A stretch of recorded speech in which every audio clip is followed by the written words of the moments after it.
आइए दोस्तों, आज हम जानेंगे इस्लाम के संस्थापक पैगंबर मोहम्मद साहब के बारे में। उनका प्रारंभिक जीवन। पैगंबर मोहम्मद, जिन्हें मोहम्मद या मोहम्मद भी कहा जाता है, का जन्म 570 ईस्वी में मक्का में हुआ था। उनका पूरा नाम मोहम्मद अब्द अल्लाह इब्न है। वह प्रभावशाली और सम्मानित कुरैश जनजाति के सदस्य थे। पैगंबर के पिता अब्दुल्ला की मृत्यु उनके जन्म से पहले ही हो गई थी और उनकी मां अमीना का निधन तब हो गया था जब वह केवल 6 वर्ष के थे। उनके माता पिता की मृत्यु के बाद उनकी की देखभाल उनके दादा अब्दुल मुत्तलिब और बाद में उनके चाचा अबू तालिब ने की। वह एक चरवाहे के रूप में बड़े हुए और व्यापार में काम करते थे। 25 साल की उम्र में उन्होंने खदीजा नाम की एक अमीर विधवा से शादी की जो उनसे 15 साल बड़ी थीं।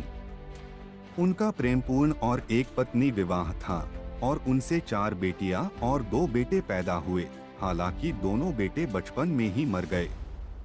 पैगंबर साहब का प्रारंभिक जीवन उनकी ईमानदारी और सत्यनिष्ठा के लिए प्रसिद्ध थे, जिससे उन्हें अलमीन भरोसेमंद उपनाम मिला।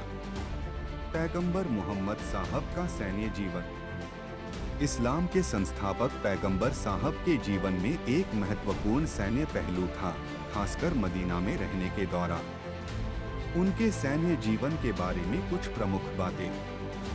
बद्र की लड़ाई 624 ईसा पूर्व। यह मदीना में पैगंबर साहब के समय की सबसे शुरुआती और सबसे महत्वपूर्ण लड़ाइयों में से एक थी।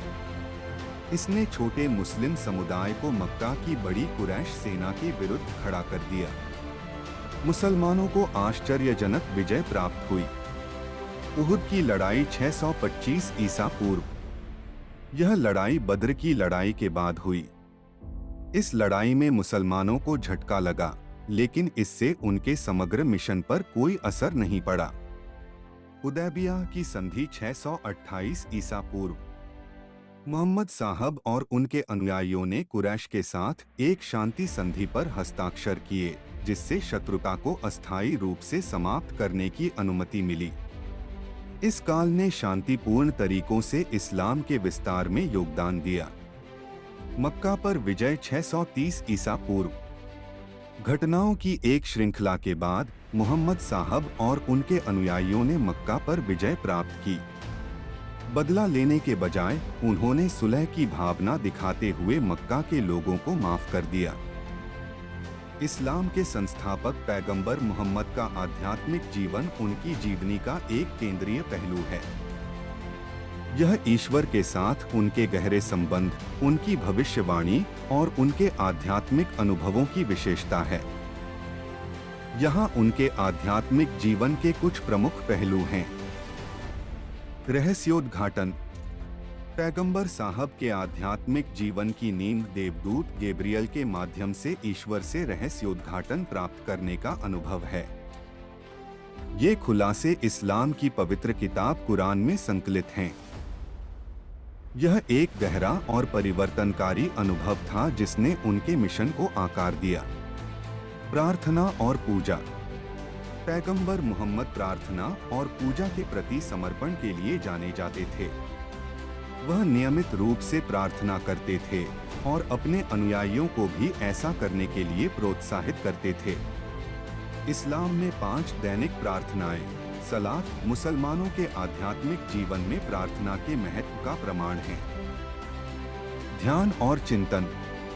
पैगंबर ने चिंतन और ध्यान में समय बिताया, विशेष रूप से हीरा की गुफा में, जहां उन्हें अपना पहला रहस्योद्घाटन प्राप्त हुआ।